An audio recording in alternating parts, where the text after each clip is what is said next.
নমস্কার দর্শক বন্ধুরা, আমি হাজির হয়েছি হেলদি টকের একটি নতুন এপিসোডে। আমরা আজকে আলোচনা করব ক্লাস্ট্রোফোবিয়া বা দম বন্ধ করা পরিবেশ। কোনো জায়গায় হয়তো অনেকক্ষণ ধরে দরজা জানলা বন্ধ রয়েছে, আমার প্রাণটা বেরিয়ে যাবে, বা এসি চলছে, ঘর বন্ধ, কিন্তু এতটাই হাঁসফাঁস করছে যে কিছুতেই আমি সেখানে থাকতে পারছি না। তো কেন এইগুলো হয় বা কাদের মধ্যে এগুলো হয়, হলে কি কি প্রিকশন আমাদের নিতে হবে, এই সব নিয়ে আমরা ডিটেলে একটি আলোচনা করব। তো আমাদের সাথে রয়েছেন কলকাতার প্রখ্যাত সাইকিয়াট্রিস্ট ডক্টর অর্ণব দত্ত। নমস্কার ডাক্তারবাবু। নমস্কার। আপনাকে স্বাগত হেলদি টকের একটি পর্দায় একটি বিশেষ এপিসোড আজকে। টপিকটি হচ্ছে ক্লাস্ট্রোফোবিয়া, বা সবসময় একটা ভয় কাজ করছে এই যে আমি দম বন্ধ হয়ে মরে যাব, বা দরজা জানলা বন্ধ। এখন যা গরম পড়েছে আপনি জানেন যে এসিটা নেসেসিটি, এখন আর লাক্সারির পর্যায়ে নেই। তো অফিস বাড়ি সর্বত্র আমরা এসির সুবিধাটি পেয়ে থাকি। তো কেন এই জিনিসটা হয় যে দম বন্ধ করার পরিবেশ, এসির মধ্যে থেকেও আমার হাঁসফাঁস লাগছে যে এত দরজা জানলা বন্ধ রয়েছে, আমি হয়তো মারা যেতে পারি। তো কেন হয়ে থাকে এই জিনিসগুলো, বা লক্ষণগুলো কি, এটা নিয়ে যদি আলোচনা করেন। আচ্ছা, এই যে ক্লাস্ট্রোফোবিয়া অর্থাৎ বদ্ধ জায়গায় ভয়, এটা এসি বলে নয়।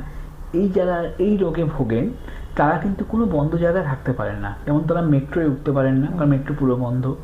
এসি ট্রেনে উঠতে পারেন না, এসি বাসে উঠতে পারেন না, লিফটে উঠতে পারেন না। যে জানলা ছাড়া, মনে করুন জানলা আছে কিন্তু জানলা খোলা যাচ্ছে না, এরকম ঘরে থাকতে পারেন না। নর্মালি এসি ঘরেও তারা থাকতে পারেন না। তো এইটা একটা মানে ভয়ের সঙ্গে বা ফোবিয়ার সঙ্গে যুক্ত, তার সঙ্গে অ্যাংজাইটিও কাজ করে।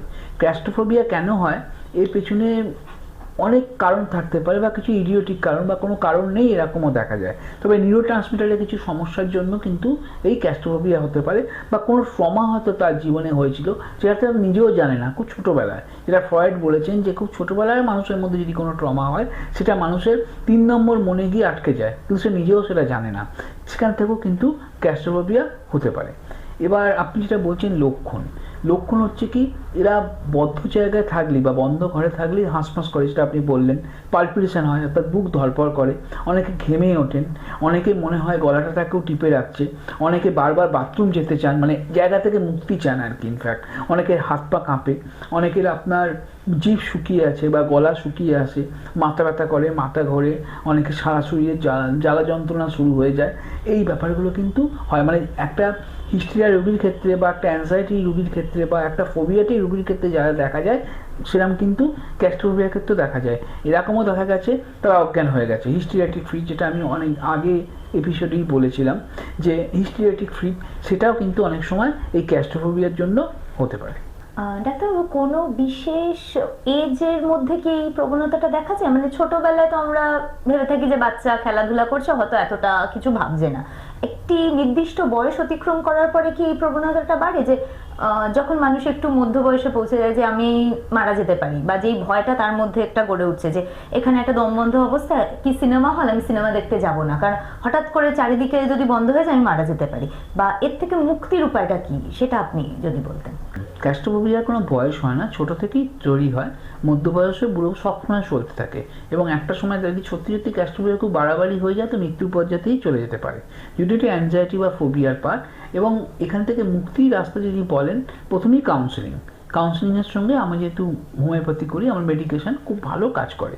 কিন্তু এই যে সিবিটি বা বিটি যেগুলো আমি বলি প্রত্যেকটা এপিসোডেই, সেগুলো কিন্তু ফলো করা উচিত। তার সঙ্গে বাড়ির লোকেদেরও একটু ওদের সাহায্য করা উচিত। এবং ক্লাস্ট্রোফোবিয়ার ব্যাপারে আমি একটা কথা বলতে পারি, এটা কিন্তু খুব বড় রোগ নয়। এটা দেখতে হয়তো অনেক বড়, বা ম্যানিফেস্টেশনটা অনেক বড়, রোগ হিসেবে কিন্তু এটা খুব বড় নয়, ছোট রোগ। এবং ক্লাস্ট্রোফোবিয়া কিন্তু ভালো হয়ে যাওয়া রোগ।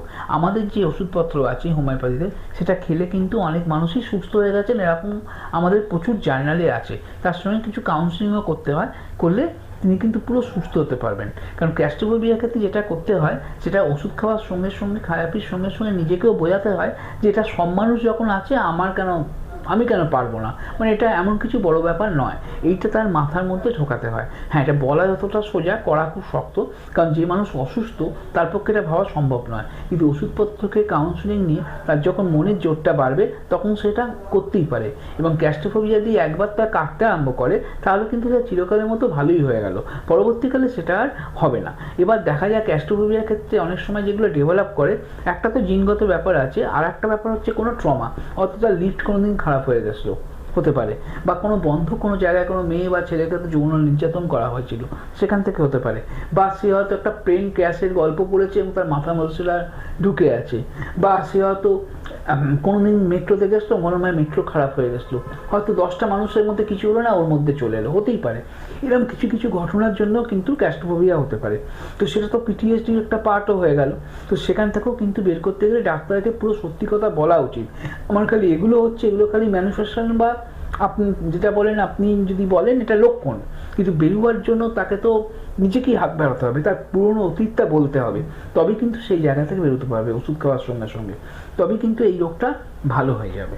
ডাক্তারবাবু, কি কি লক্ষণ দেখলে বাড়ির লোকেদের পক্ষে বুঝতে সুবিধা হয় যে এই রোগী এই রোগে আক্রান্ত হয়েছে, সেটা নিয়ে যদি আলোচনা করেন? এটা প্রথমেই বাড়ির লোক দেখবে যে সে কোনো বন্ধ জায়গায় বা দরজা জানলাবিহীন জায়গায় যেতে চাইছে না, লিফটে উঠতে চাইছে না, বিনা কারণে মেট্রোতে উঠতে চাইছে না, বিনা কারণে এসি বাসে উঠতে চাইছে না, বিনা কারণে এসি ট্রেনে উঠতে চাইছে না, বা খুব বেশি যেখানে জ্যাম লোকজন জড়ো হচ্ছে ওখানে যেতে চাইছে না।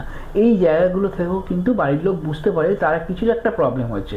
হয়তো কিছু মানুষ আছে যে ক্লাস্ট্রোফোবিয়া নেই, কিন্তু সোশ্যাল অ্যাংজাইটি, অর্থাৎ আপনার লোকজনের মধ্যে থাকতেও তার মধ্যে খুব আনকমফোর্টেবল সে ফিল করছে, বা সে বিয়ে বাড়ি যেতে চাইছে না, বা সে কোনো গ্যাদারিংয়ে যেতে চাইছে না, সেটাও কিন্তু সমস্যা। তো এই ছোটো ছোটো ব্যবসাটা হয়তো ক্লাস্ট্রোফোবিয়া নাও হতে পারে, কিন্তু সোশ্যাল অ্যাংজাইটি হতে পারে, সেটাও কিন্তু একটা রোগ।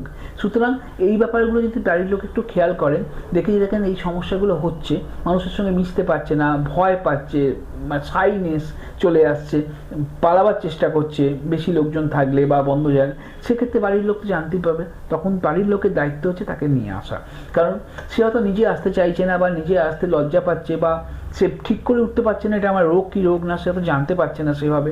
তাই তাকে সাহায্য করার জন্য এই ব্যাপারগুলো দেখলে বাড়ির লোক যেন অবশ্যই ডাক্তারবাবুর সঙ্গে যোগাযোগ করেন, তবেই কিন্তু এই রোগ থেকে তারা মুক্তি পেতে পারে। তাহলে ডাক্তারবাবু, দেখা গেল সমস্যাটা হয়তো খুব বিশাল নয়, কিন্তু ছোট অবস্থাতেই যদি সেটা সঠিক নির্ণয়ন বা মূল্যায়ন করা হয় তাহলে হয়তো খুব সহজেই এটার সমস্যার সমাধান হয়ে যেতে পারে। একদম। তো আমাদের সব থেকে লক্ষ্য রাখতে হবে বাড়ির লোকেরা যেন সহানুভূতিশীল হয়, বা প্রথমেই যদি দেখে থাকে যে এরকম কোনো সিমটম যেগুলো আপনি বলে থাকেন, সঙ্গে সঙ্গে সেটার উপর কাজ করা, নাকি ফেলে রাখা যে না ওর কোনো ব্যাপার না, এখন এ আছে পরে ঠিক হয়ে যাবে। তো এটা নিয়ে আমরা আলোচনা করলাম। ইন ফিউচার আমরা আরো এ নিয়ে ডিটেল আলোচনা করব, বা অন্য কোনো ফোবিয়া, কারো হয়তো জলে ভয়, কারো হয়তো হাইটে ভয়, কারো হয়তো কোনো পোকামাকড় গায়ে উঠলে ভয়, সেই সব নিয়েও আমরা এর পরবর্তী পর্যায়ে আলোচনা করব। তো আজকের জন্য ডাক্তারবাবু নমস্কার। আপনি অনেক ধন্যবাদ আপনাকে, আপনি অনেক অজানা দিক আমাদের কাছে তুলে ধরলে। আমরা আবার কোনো এপিসোডে আপনার সাথে থাকবো। নমস্কার ম্যাডাম। তাহলে আপনারা দেখতে পারলেন তো, কোনো সমস্যাই হয়তো বিশাল সমস্যা হয় না যদি সঠিক অবস্থায় বা সঠিক সময় তার নির্ণয়ন বা মূল্যায়ন করা হয়ে থাকে। আশা করি আপনাদের যা যা সমস্যা আপনারা লিখে জানাবেন, তার জন্য তো কমেন্ট বক্স খোলাই রইল। এই ছাড়াও যদি অন্য কোনো টপিক নিয়ে আপনারা চান আমরা এই ব্যাপারের উপর আলোকপাত করি, সেটিও আমাদের কাছে লিখে জানাবেন কমেন্ট বক্সের মাধ্যমে। আজ তবে এতটুকুই, আমরা আবার হাজির হব অন্য কোনো পর্বে অন্য কোনো বিষয় নিয়ে। ততক্ষণের জন্য নমস্কার, ভালো থাকবেন, সুস্থ থাকবেন।